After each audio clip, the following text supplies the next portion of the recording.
Hello, my dear friend. Welcome to our podcast.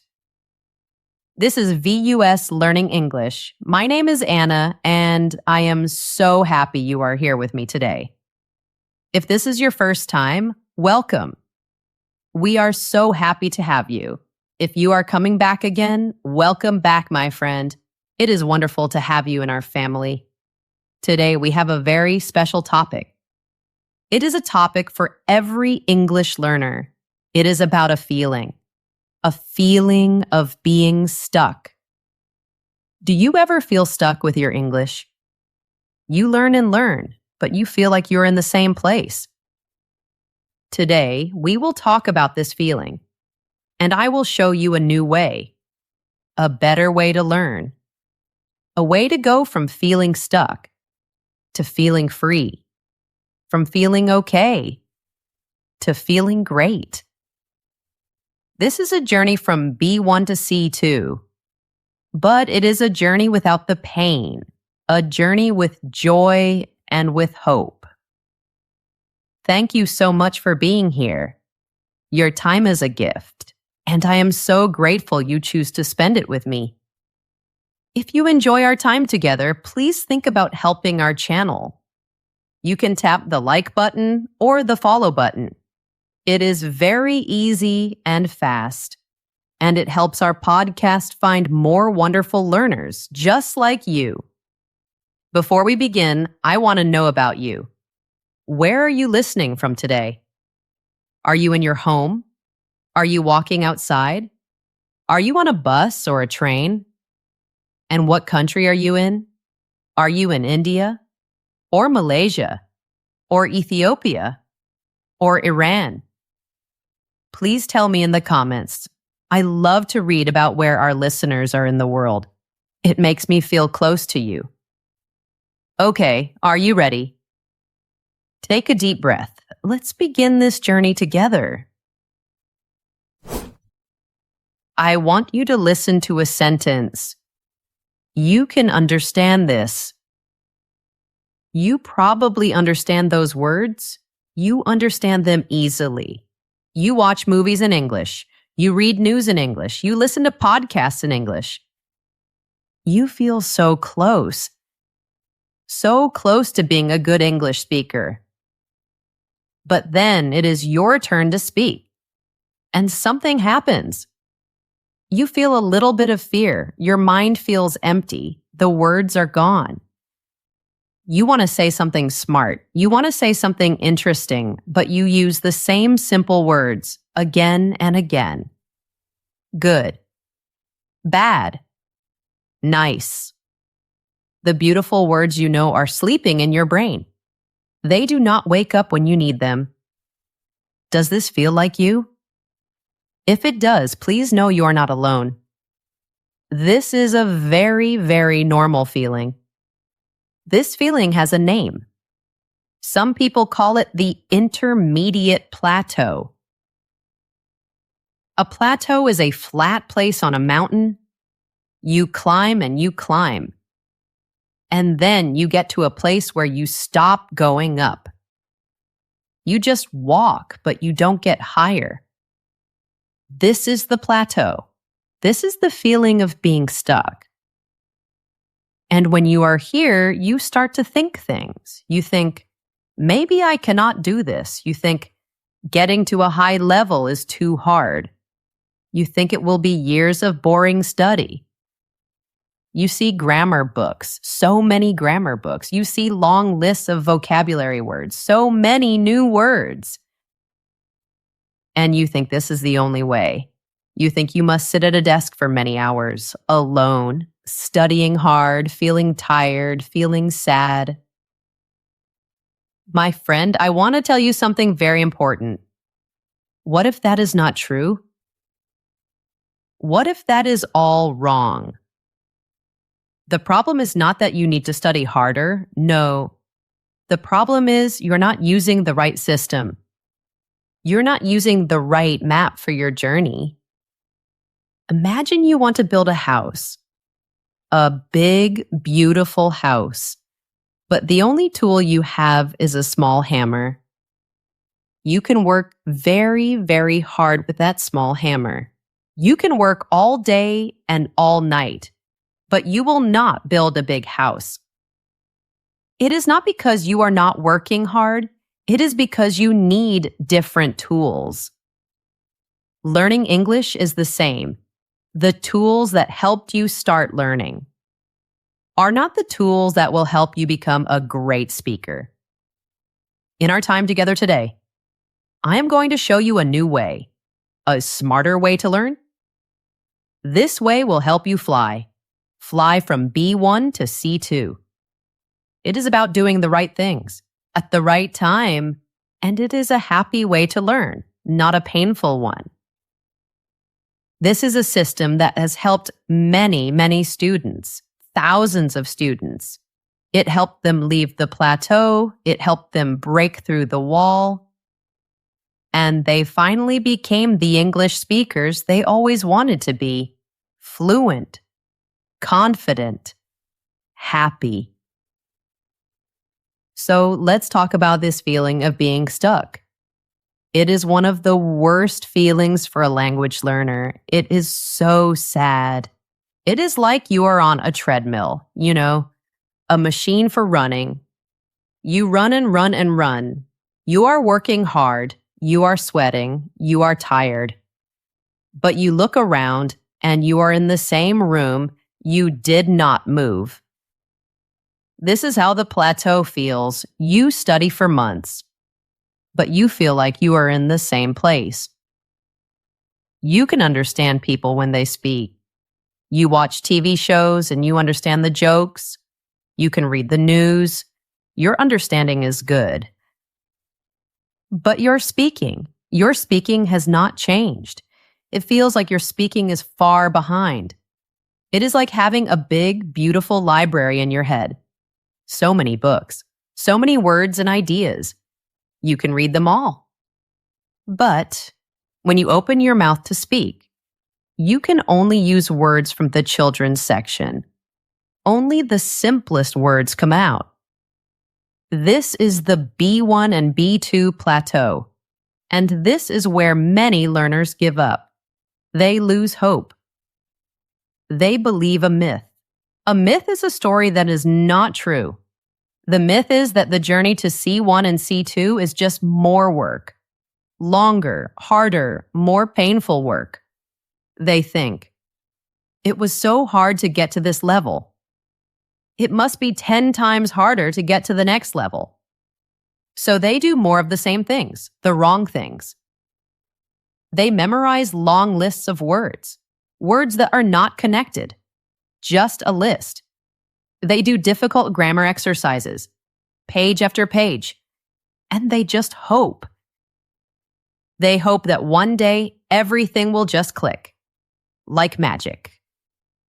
But my friend, that day does not come, because that is not how language learning works, not at the higher levels.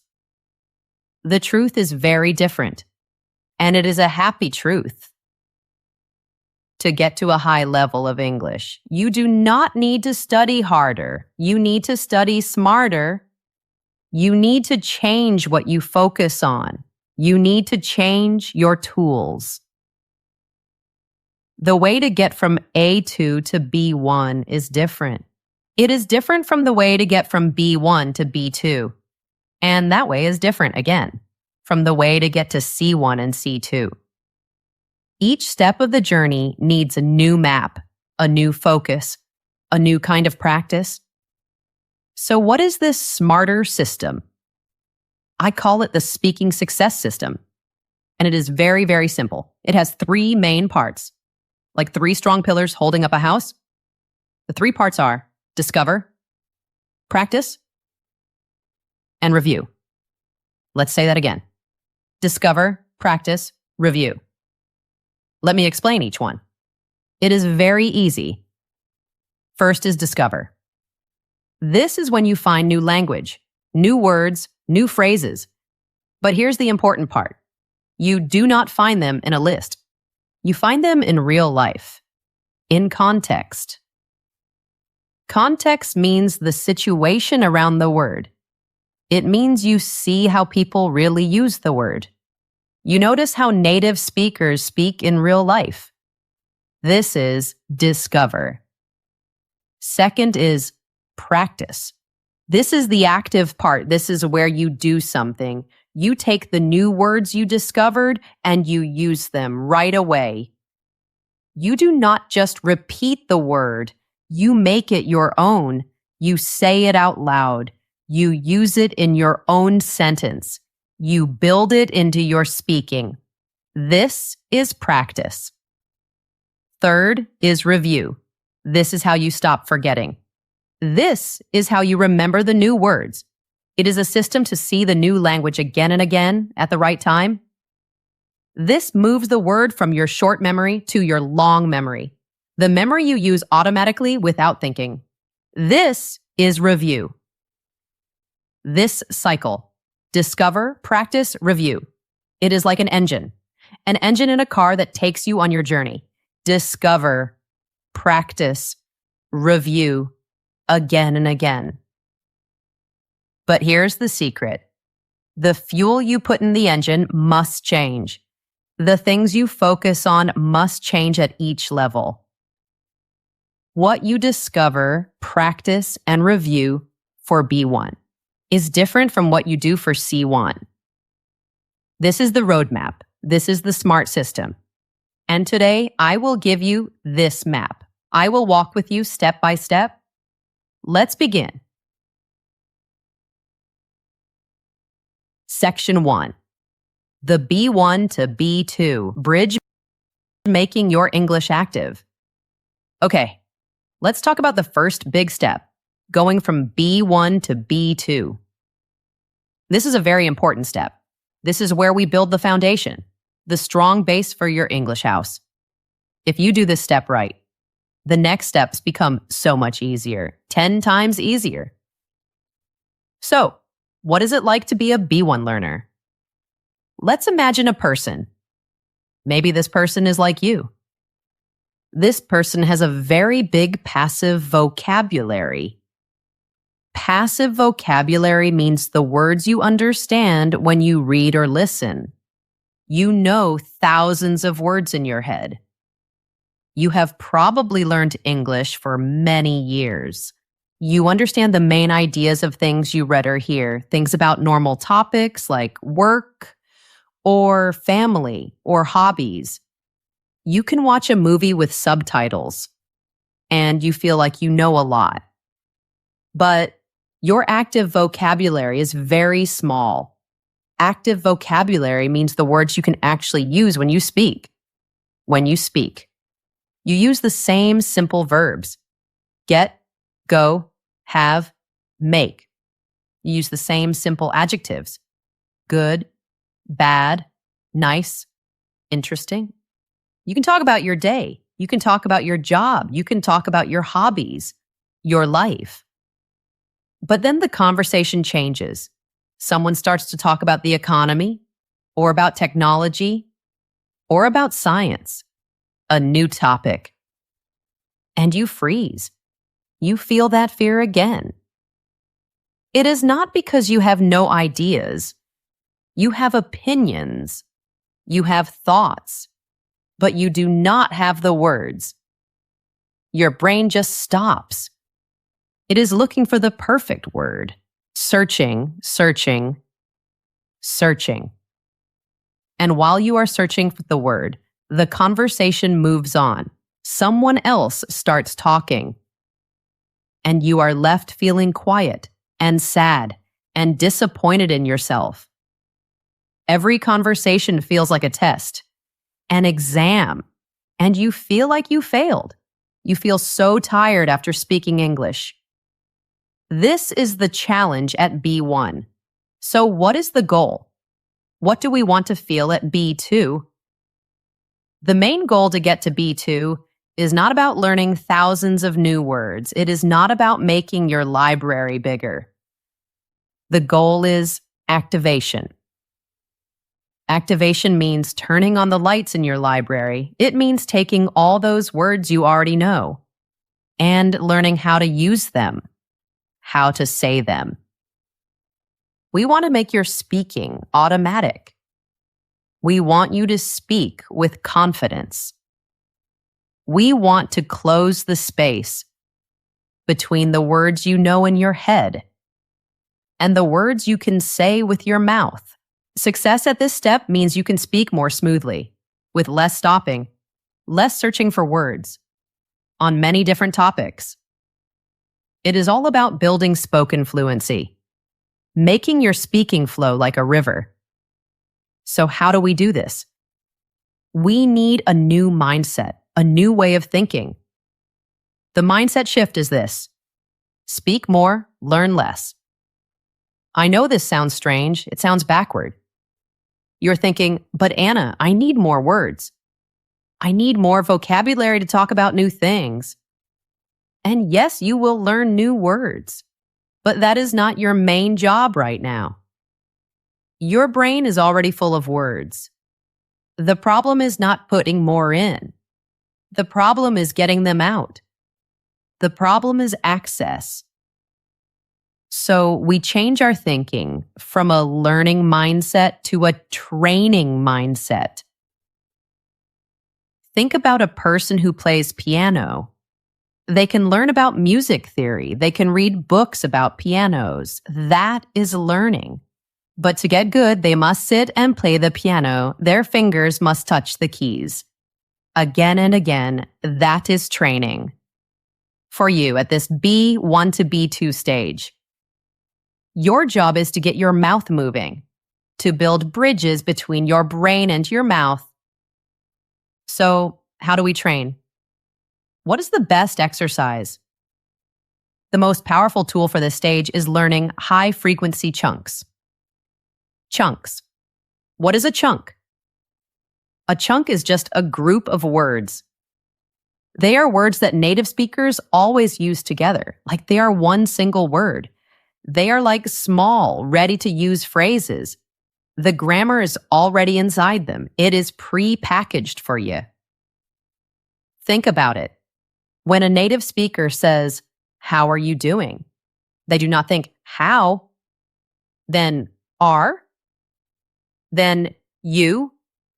Then "doing?" No. Their brain gives them the whole chunk. How are you doing? It comes out as one piece. This is the secret to speaking smoothly. When you learn in chunks, you stop building sentences word by word by word. That process is slow and painful. Instead, you just grab the chunk you need, and you can focus on your idea, your message, not the grammar. Let me give you some of these powerful chunks. These are very common and very useful. Here is one. To be honest, I think. This is a great way to give your opinion. To be honest, I think the movie was a little boring. Here's another one. From my point of view, this is another way to share your idea. From my point of view, we need more time. Another useful chunk. The main reason is, use this to explain why.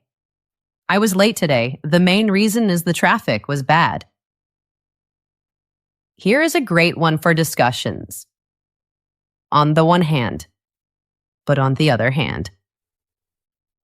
This helps you show two sides of an idea. On the one hand, living in a city is exciting, but on the other hand, it can be very expensive. Here are more I'm really interested in. Could you tell me a little bit about I'm looking forward to? These are your new tools, your new powerful tools. Now, how do you use them? How do you make them yours? You can treat each chunk like a template, a formula. Take the chunk. How was your? And you practice it with different words. How was your day? How was your trip? How was your meeting? How was your dinner? You see? You say it again and again with small changes. Your mouth learns the pattern. Now let's use our system. Discover, practice, review. First, discover. You need to start listening for these chunks. Become a chunk detective. When you watch a TV show or a movie, don't just watch the story. Listen for the patterns, the repeated phrases. When you hear a character say, "to be honest," pause the video. Say it out loud. To be honest. Write it down in a special notebook, your chunk notebook. Listen for them everywhere, in songs, in podcasts, in conversations. Start collecting them. Next, practice. This part is so important. You cannot skip this. You must speak them out loud. A wonderful way to practice is with storytelling. Telling a story about your day. At the end of your day, take 5 minutes. Just 5 minutes. Stand in front of a mirror. Or just talk to yourself in your room and tell the story of your day. And you must try to use your new chunks. Force yourself to use them. For example, let's imagine your day.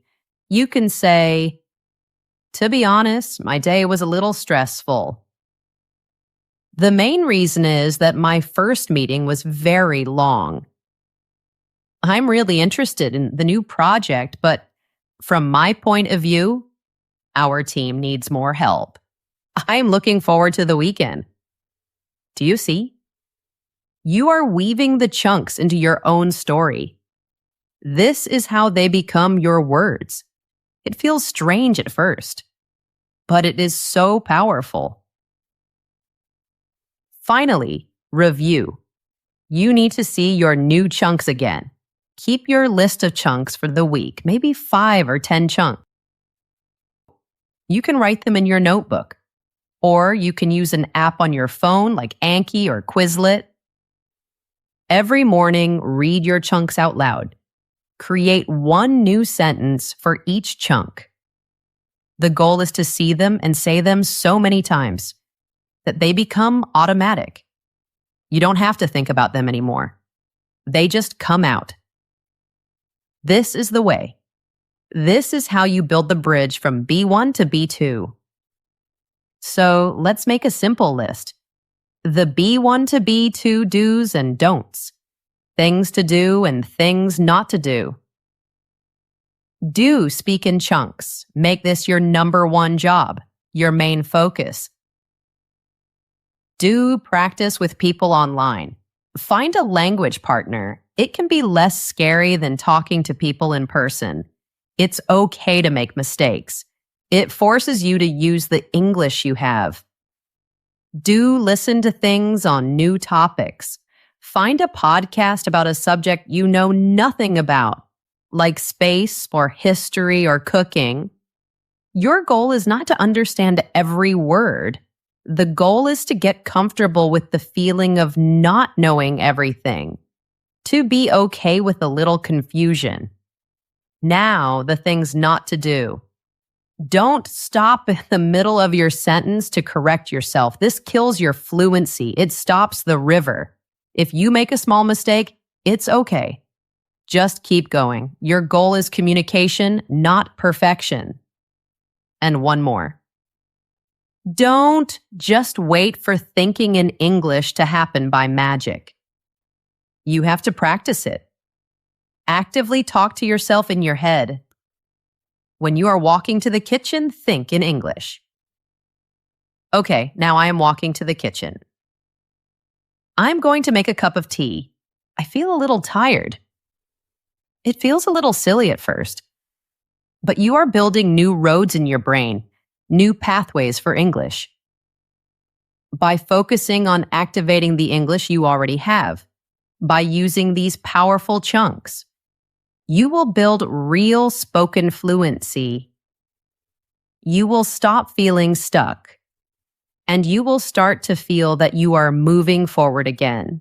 You will feel momentum. You will feel hope. Section 2. The B2 to C1 leap. Making your English natural. You did it. You built your B2 foundation. Your speaking is more fluent. You feel more confident.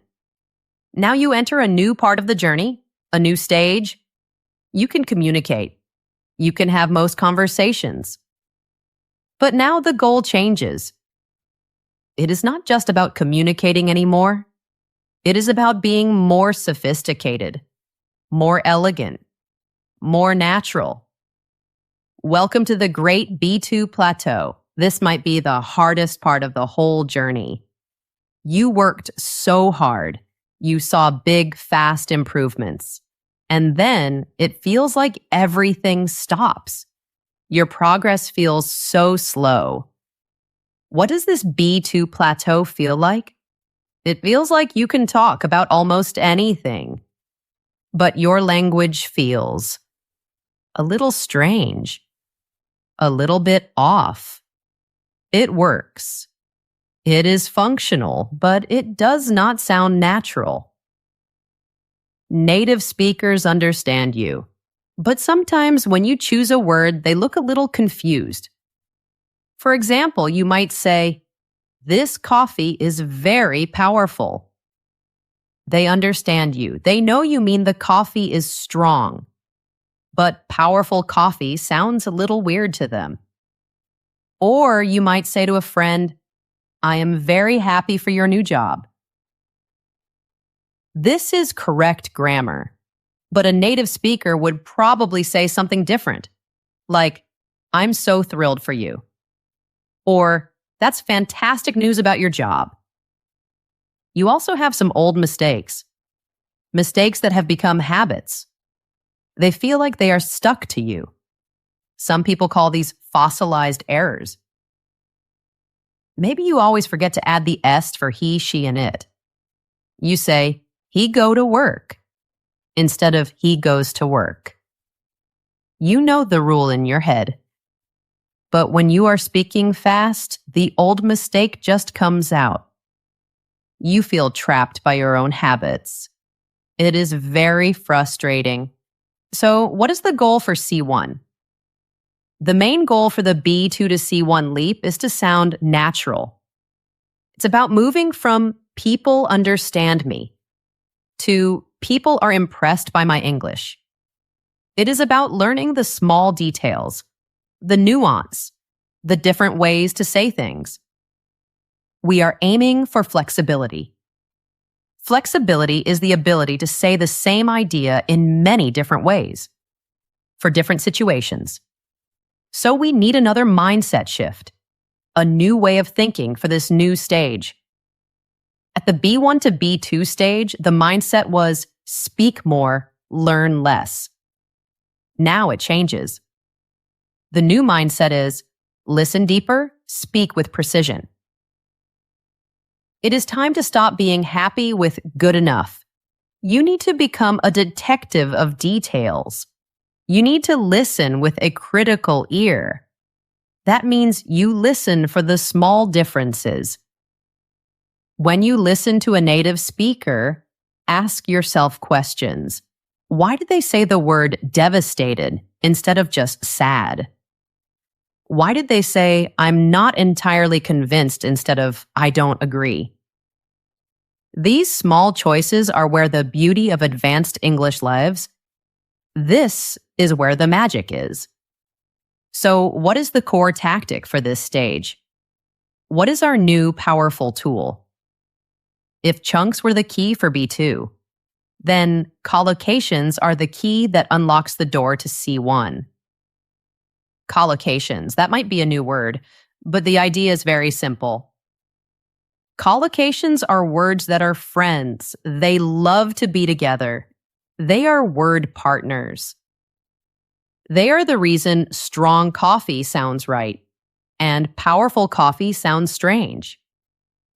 They are why we make a mistake, not do a mistake. They are why we talk about heavy traffic, not big traffic. Your B2 English is probably full of these unnatural pairs. The grammar is correct, but the word choice is not natural.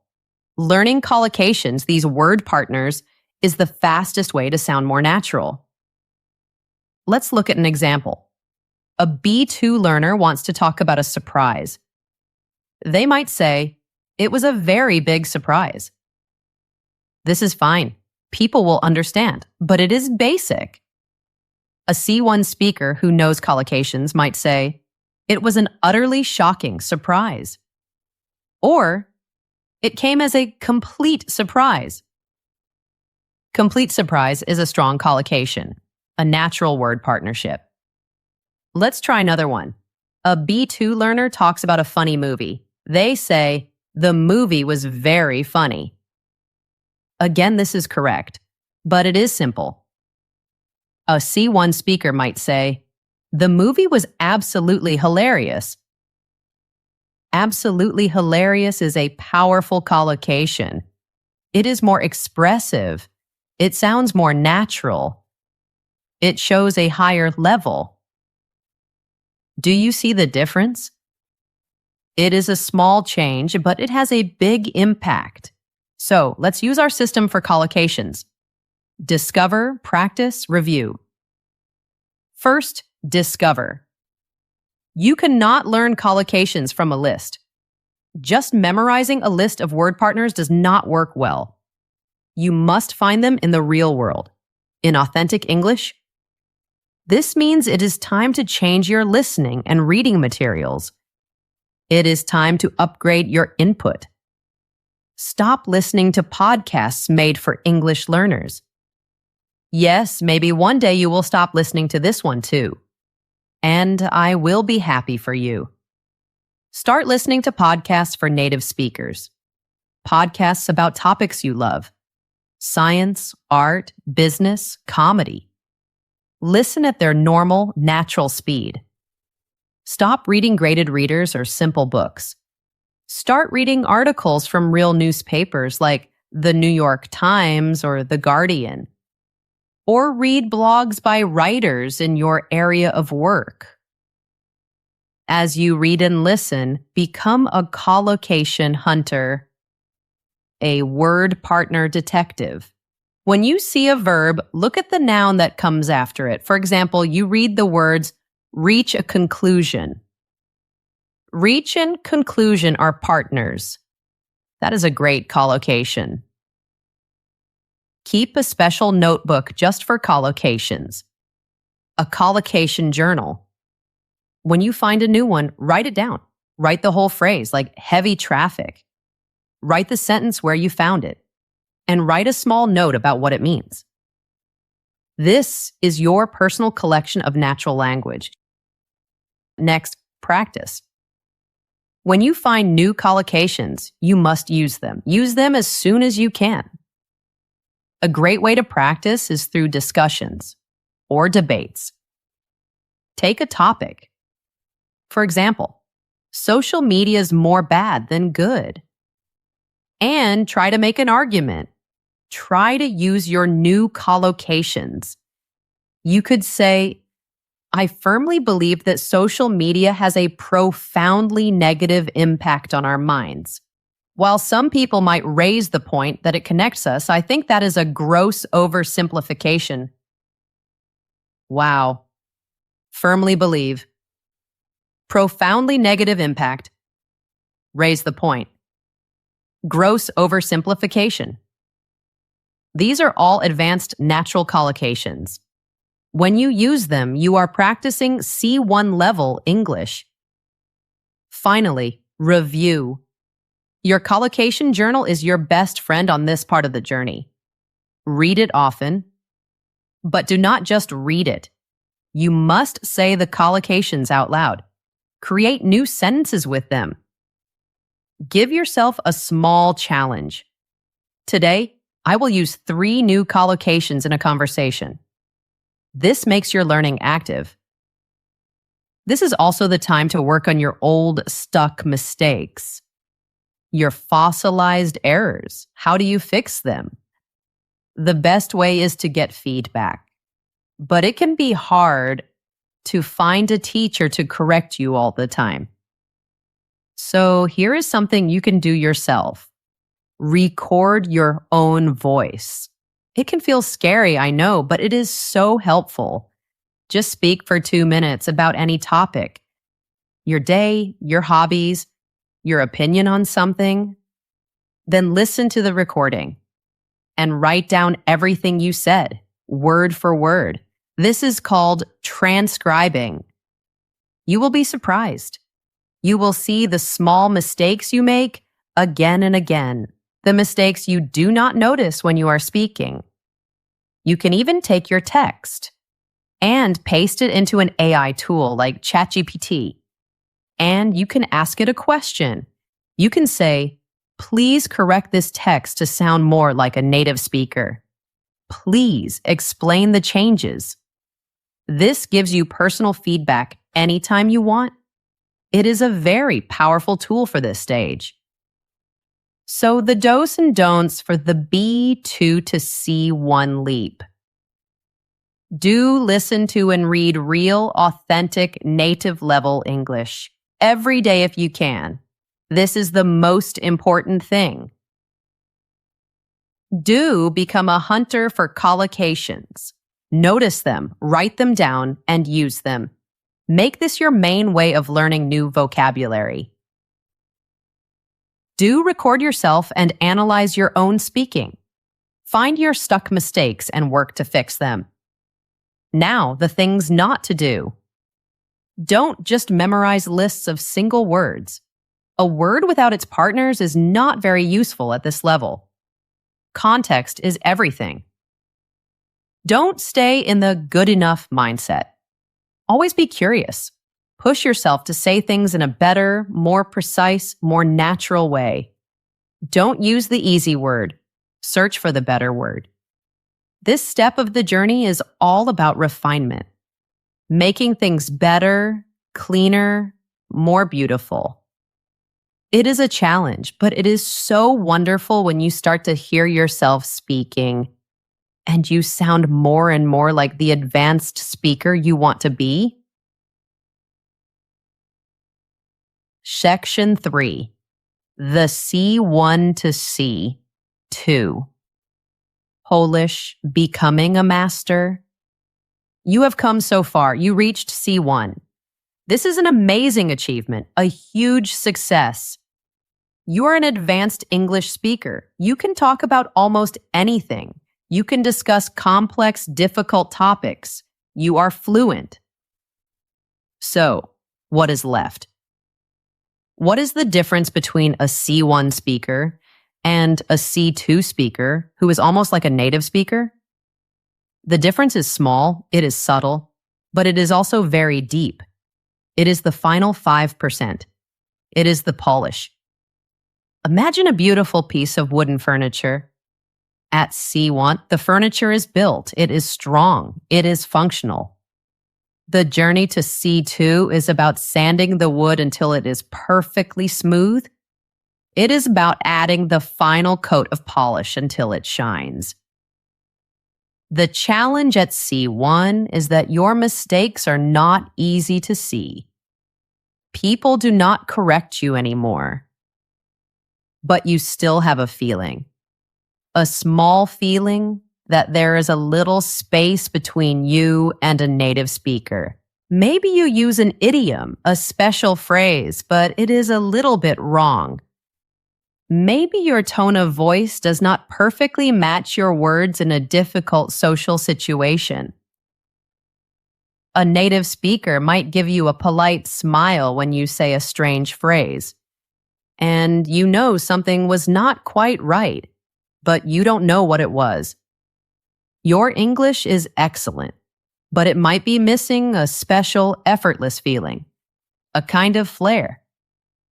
So, what is the goal at C2? The goal is to close that final tiny gap. It is about 3 things. First, automaticity. This means your English is so automatic, you do not think about it. You do not think about grammar. You do not search for vocabulary. All of your energy, 100% of your brain power can go to your message, your ideas, your feelings, your story. Second, appropriateness. This is a deep intuitive feeling for what to say, when to say it, and how to say it. You can easily change your style of speaking. You know how to talk to a small child. You know how to talk to your boss in a formal meeting. You know how to talk to your best friend when you are relaxing. You change your language effortlessly. Third, rhetoric. This is a very high-level idea. Rhetoric is the art of using language for a purpose, to connect with people, to persuade people, to make people laugh, to make people feel emotions. At C2, you are not just a speaker of English, you are a wielder of English. You use it like a tool, like an artist uses a paintbrush. To get to this level, we need one final mindset shift. You have to stop seeing yourself as a student of English. You are now a user of English, a proficient, expert user who is making their skill even better. Think of a professional violin player. They do not learn music anymore. They already know music. Instead, they practice their instrument. They work to make their performance perfect. This is your new mindset. You are a craftsperson, a professional, and the English language is your material. So what are the tactics for this final polish? At this expert level, we use 3 advanced tactics. Tactic number 1, mastering word families. To get that true flexibility, that effortless feeling, you need to go beyond single words and even beyond collocations. You need to master entire families of words. A word family is a group of words that all have the same root, the same base. For example, a verb, a noun, and an adjective from the same family. Let's take a simple example. The adjective happy. The noun is happiness. The adverb is happily. Happy, happiness, happily. This is a word family. Let's look at a more advanced family, the verb imply. The noun is implication. The adjective is implicit. Imply, implication, implicit. A C1 speaker might get stuck. They want to say, the meaning that was under the surface of his words was, it is a long and clumsy sentence. A C2 speaker has mastered the word family. So their brain has many different ways to say the same idea. They can effortlessly say, what were you implying? Or what was the implication? Or his criticism was implicit. This gives your brain many different roads to the same destination. This is the key to that effortless, smooth quality of C2 speech. How do you practice this? When you learn a new advanced word, for example, the verb analyze, immediately look up its family members. Find the noun, analysis. Find the adjective, analytical. Then you practice with them. You rewrite sentences to use the different family members. For example, we need to analyze the data. This becomes, our analysis of the data is complete. And she has a very analytical mind. This practice builds deep connections in your brain. Tactic number 2, style shift drills. This is how you master appropriateness, how you learn to change your style for the situation. You take one single simple idea and you practice saying it in many different ways for many different situations. Let's use the simple idea, I don't know. How would you say this with your close friends? You might say, no clue, or beats me. Very informal. Now imagine you are in a professional meeting at work. Your boss asks you a question and you don't know the answer, but you should know it. You cannot say, no clue. Here, you need a professional phrase. You could say, I'm not the best person to answer that, but I can find out for you. This sounds responsible and professional. Now imagine another situation. Someone asks you a very deep philosophical question. You want to sound humble and thoughtful. You could say, "That's a great question. I haven't really considered it from that angle before." This is the practice. You actively think about these situations. You brainstorm different ways to say the same thing. This changes your understanding of language from black and white to full color, high definition. Tactic number 3, developing storytelling. At the C2 level, language is a tool for connection, for making people feel something. I remember a story from the original script I read. The speaker was in another country, and there was a problem with his bathroom. At first, he just listed the facts. C1 style.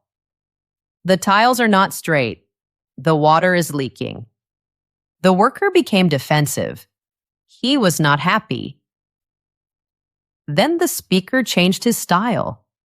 He used a little bit of humor. C2 style. He said, I wanted a shower in my bathroom, not a swimming pool in my living room." The worker laughed. The bad feeling was gone. They connected as two people, and the problem was fixed very quickly. That is the power of C2 language. It is not just about information, it is about connection. The best way to practice this is to learn how to tell good stories. Learn how to create a picture in someone's mind. Learn how to build suspense and how to deliver a punchline, a funny ending. You can learn by watching great speakers, watch comedians, watch TED Talks. Notice how they use pauses. Notice how they use repetition. Notice how they use metaphors to make their ideas clear and powerful. So, the do's and don'ts for the final C1 to C2 polish. Do, pay close attention to the small, subtle word choices that native speakers use. Notice how they use language to create a special feeling or effect. Do focus on being clear and appropriate. This is more important than having a perfect accent. A person who communicates clearly with an accent is much more impressive than a native speaker who cannot explain their ideas.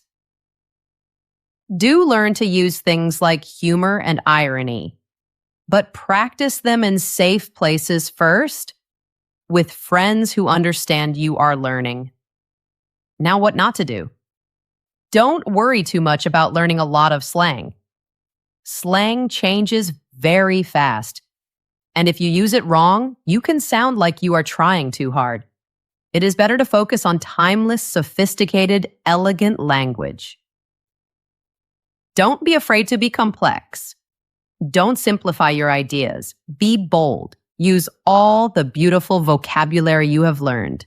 Trust your skills. This final stage is about becoming an artist with the language. So, there it is. The map for your journey. The roadmap from B1 to C2 without the pain. It is not a magic trick. It is not a secret. It is a system. A smarter system. It is about changing your focus. Changing your tools for each important stage of the journey. Let's review the system one more time. Slowly.